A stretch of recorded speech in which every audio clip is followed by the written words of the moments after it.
Morning students. हम आपको पढ़ा रहे थे मनुष्यों में पोषण। मनुष्यों में पोषण में हमने आपको पढ़ाया था मुख तथा मुख गुहा। इसके बाद हमने आपको पढ़ाया था ग्रसिका, फिर हमारी हेडिंग थी आमाशय, और आज की हमारी हेडिंग होगी गृहिणी। क्या होगी हमारी हेडिंग? गृहिणी।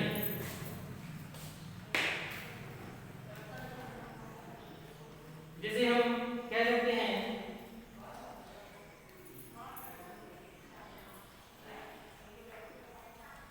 डिओडेनम, गृहिणी।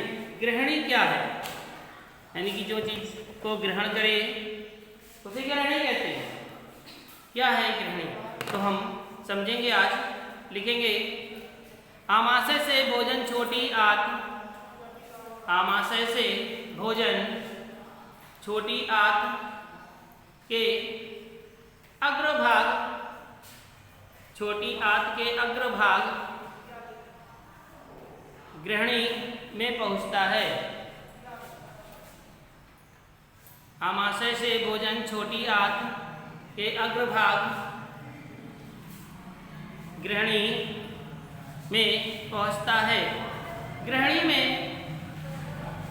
में अग्न्याशय से निकलने वाला, गृहिणी में अग्न्याशय से निकलने वाला पित्तरस, गृहिणी में अग्न्याशय से निकलने वाला पित्तरस अग्न्याशयी रस कहलाता है। अग्न्याशय से निकलने वाला अग्न्याशयी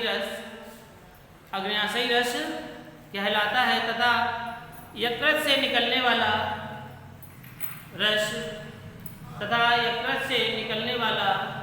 रस पित्तरस कहलाता है। पित्तरस कहलाता है।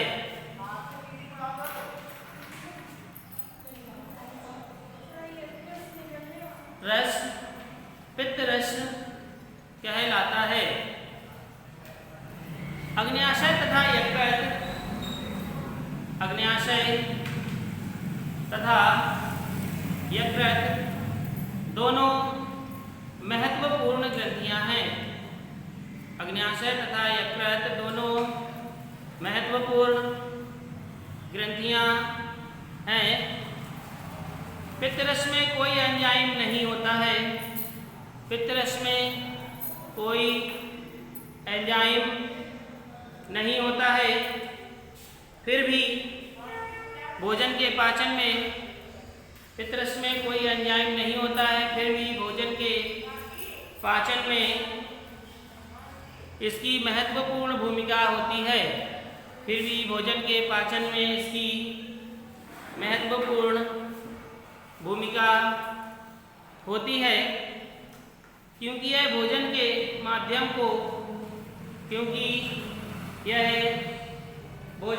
माध्यम को, अम्लीय से बदलकर क्षारीय बनाता है। क्योंकि यह भोजन के माध्यम को अम्लीय से बदलकर क्षारीय बनाता है। अग्न्याशयिक रस में पाए जाने वाले सभी एंजाइम, अग्न्याशक रस में पाए जाने वाले सभी एंजाइम क्षारीय माध्यम से सक्रिय होते हैं। सभी एंजाइम क्षारीय माध्यम से ही सक्रिय होते हैं। यहाँ पर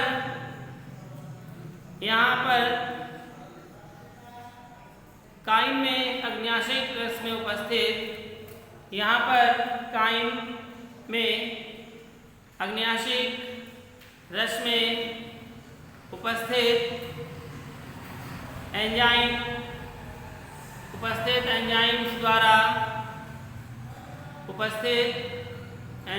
द्वारा निम्न परिवर्तन भी किए जाते हैं। निम्न परिवर्तन किए जाते हैं। अब देखिए ये निम्न परिवर्तन किसके द्वारा किए जाते हैं, तो सबसे पहले हमारा होगा ट्रिप्सिन। पहली हेडिंग डालेंगे इसी के अंतर्गत है ट्रिप्सिन।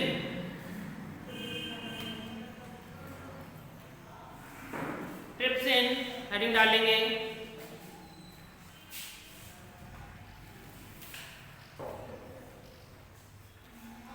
ट्रिप्सिन है, लिखेंगे यह भोजन को प्रोटीन्स, यह भोजन को प्रोटीन्स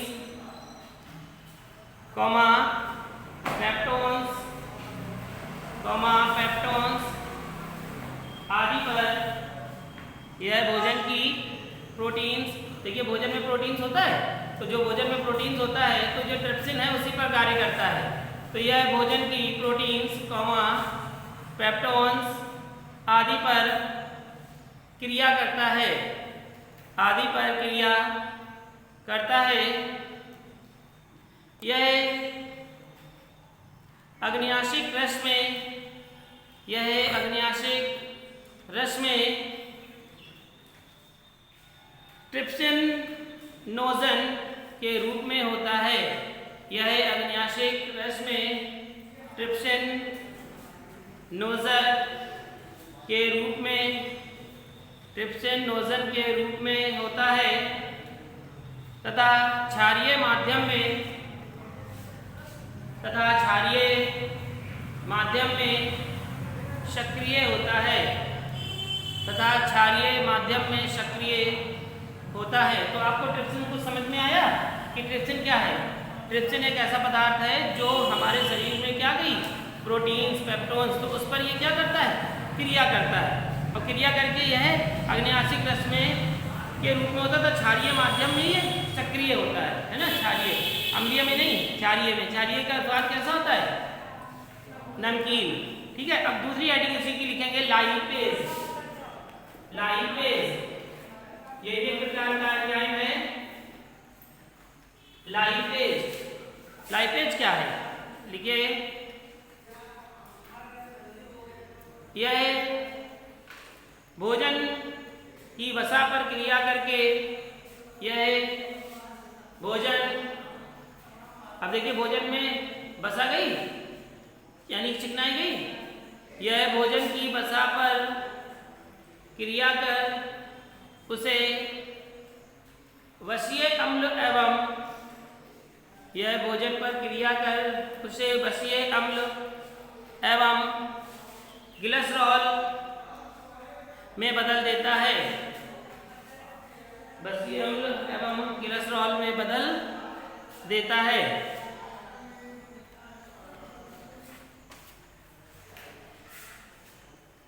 तीसरी हेडिंग लिखी हुई है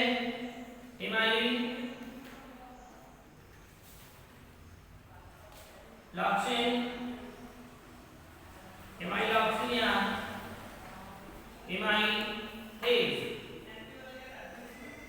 लिखिए इमाइलॉक्सिन या इमाइलेज, लिखेंगे यह कार्बोहाइड्रेट्स पर क्रिया करके, यह कार्बोहाइड्रेट्स पर क्रिया करके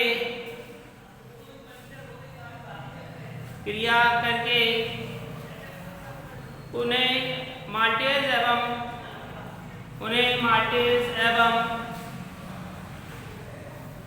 अन्य शर्कराओं में बदल देता है, उन्हें माल्टेज एवं अन्य शर्कराओं में बदल देता है,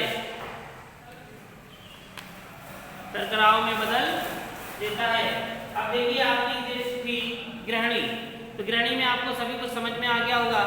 किसी को कोई प्रॉब्लम हो रही है तो पूछ ले। ग्रहणी के बाद जो हेडिंग है उसका नाम है शेषांक। हेडिंग लिख लें शेषांक।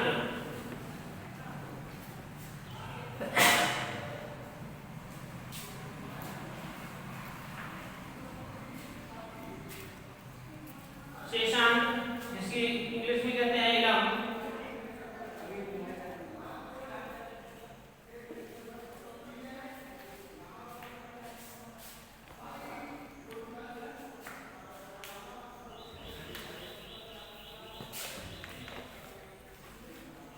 लिखेंगे शेषांत्र में, शेषांत्र क्या है लिखें, गृहिणी में भोजन के लगभग सभी, गृहिणी में भोजन के लगभग सभी अवयवों पर क्रिया प्रारंभ हो जाती है। गृहिणी में भोजन के लगभग सभी अवयवों पर क्रिया प्रारंभ हो जाती है तथा अधिकांश पाचन हो जाता है। यानी कि जो भोजन हमारे शरीर में गया उसका अधिकांश भाग का लगभग पाचन हो जाता है। ये लिखा आपने, अधिकांश पाचन हो जाता है। इसके पश्चात छोटी आंत के शेष भाग को, इसके पश्चात छोटी आंत के शेष भाग को शेषांत्र कहते हैं। शेष भाग को शेषांत्र कहते हैं।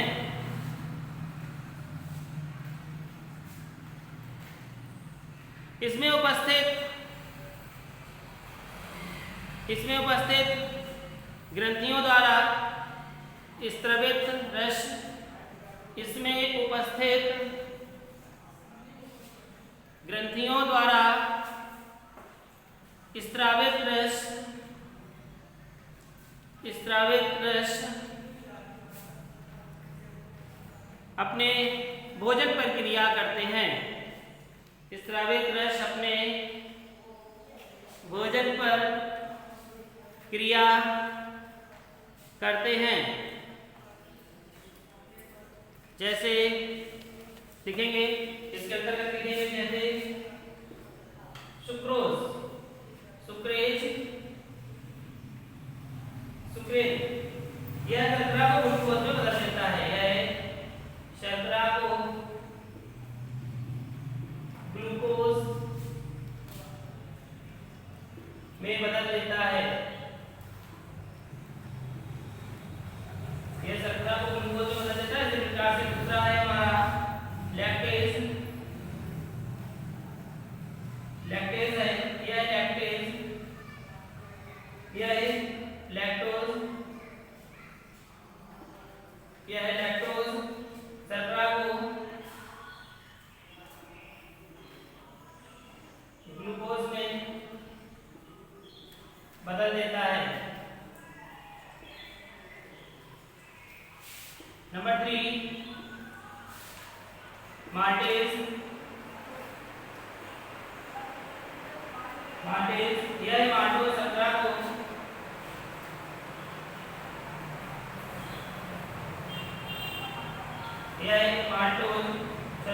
ग्लूकोज में बदल देता है। इसी प्रकार से आपका चौथा है रेप्सिन। रेप्सिन, यह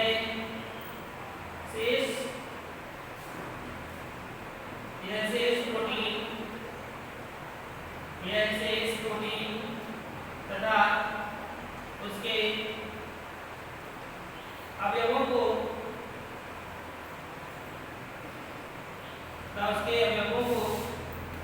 अमीनो अम्ल में बदल देता है। नोट कर लीजिए, आपने यहाँ पर देखा कि जो सुक्रेज है यह शर्करा को ग्लूकोज में बदल देता है। लैक्टेज, यह लैक्टेज शर्करा को ग्लूकोज में बदल देता है। माल्टेज या माल्टोज शर्करा को ग्लूकोज में बदल देता है। और रेप्सिन, यह शेष प्रोटीन जो हमारे शरीर में रह गई उसके अवयवों को अमीनो अम्ल में बदल देता है।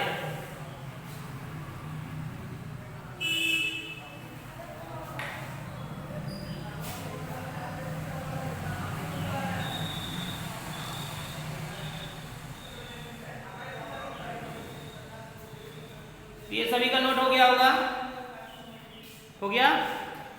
इसके बाद आपकी इसी से अगली हेडिंग है और लास्ट हेडिंग है, लिखेंगे, इसे साफ कर दें।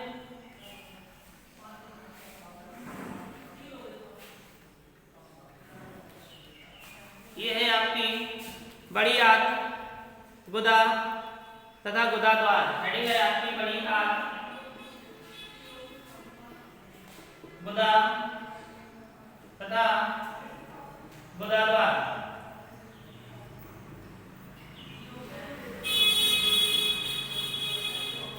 इंग्लिश में से कहते हैं लार्ज इंटेस्टाइन।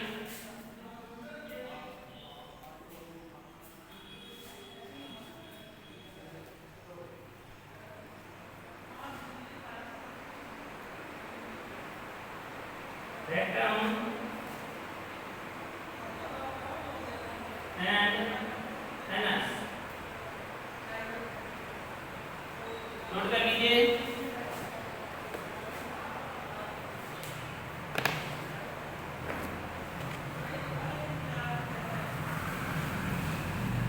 अब देखेंगे यहाँ पर इसमें बताया जाएगा कि आपको जो ग्रहणी थे, भोजन ग्रहण हुआ, महाशय में पहुंचा, ग्रहण हुआ और उसका पाचित हुआ। पाचन होने के बाद जो हमारे शरीर में बेकार अवशेषी भोजन बचा, उसका हम क्या करेंगे, उसे हम शरीर से किस प्रकार से त्यागेंगे, तो ये देखेंगे। लिखें बिना पचा भोजन, यानी कि कुछ ऐसे भी भोजन होते हैं जो हमारे शरीर में नहीं पचते हैं, तो बिना पचा भोजन बड़ी आंत में भेज दिया जाता है। बिना पचा भोजन बड़ी आंत में भेज दिया जाता है। आहार नाल के इस भाग में, आहार नाल के इस भाग में अपच तथा अपशिष्ट, आहार नाल के इस भाग में अपच तथा अपशिष्ट भोजन में से, अपशिष्ट भोजन में से जल का अवशोषण होता है, में से जल का अवशोषण, जल का अवशोषण होता है। अपशिष्ट को मल के रूप में, अपशिष्ट को मल के रूप में कुछ समय तक रोका जाता है। अपशिष्ट को मल के रूप में कुछ समय तक रोका जाता है, बाद में इसका वही क्षेपण कर दिया जाता है। बाद में इसका वही क्षेपण कर दिया जाता है, वही क्षेपण कर दिया जाता है। अगली लाइन से लिखेंगे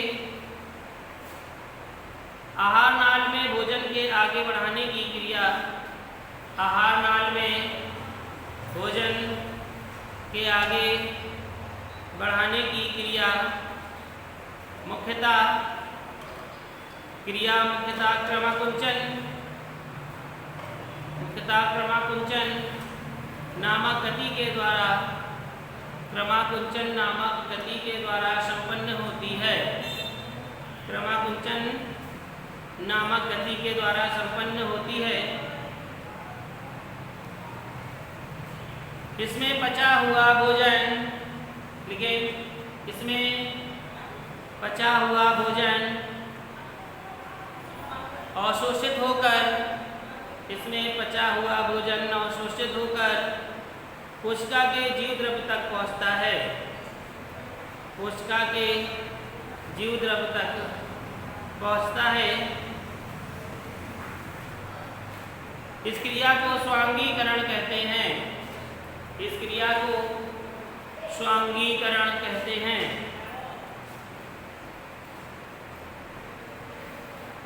तो यह था आपका बढ़िया गुदा तथा गुदा द्वार। इसका जो फिगर है वो इस प्रकार से है, सभी लोग देख लीजिए। तो आपके पास जो बुक होगी आप उसे बना लें। ये देखेंगे फिगर है, ये देखिए मानव का फिगर है। सबसे पहले यहाँ पर जीहा है, मुगुआ है, ग्रशिका है, डायफ्राम है, पित्तरस, पित्ताशय भी बना हुआ है, यकृत भी है, अमाशय है, पित्तनली है, यकृत है, शुद्रांतात है, अग्न्याशय है और बृहदांत्र है, कोलान है, परिशेषिका है तथा गुदा द्वार है। ये मानव का पाचन तंत्र है जो हमने आपको पाचन तंत्र पढ़ाया था। इसमें हम देखेंगे कि किस प्रकार से भोजन यहाँ से गया, जीहा से होते हुए हमारी ग्रशिका से होते हुए हमारे अमाशय में पहुँचा, पित्तरस का जहाँ पर भंडारण होता है यकृत के पास, अग्न्याशय में पहुँचने के बाद किस प्रकार से हमारी आंतों में होते हुए क्रिया करते हुए पहुंचता है, अग्न्याशय से होते हुए फिर क्षुद्रांत आंत पर बड़ी आंत में पहुंचता है, परशिष्का है जिसे हम अपेंडिक्स कहते हैं, और गुदा द्वार के द्वारा हमारे शरीर से बाहर निकल जाता है।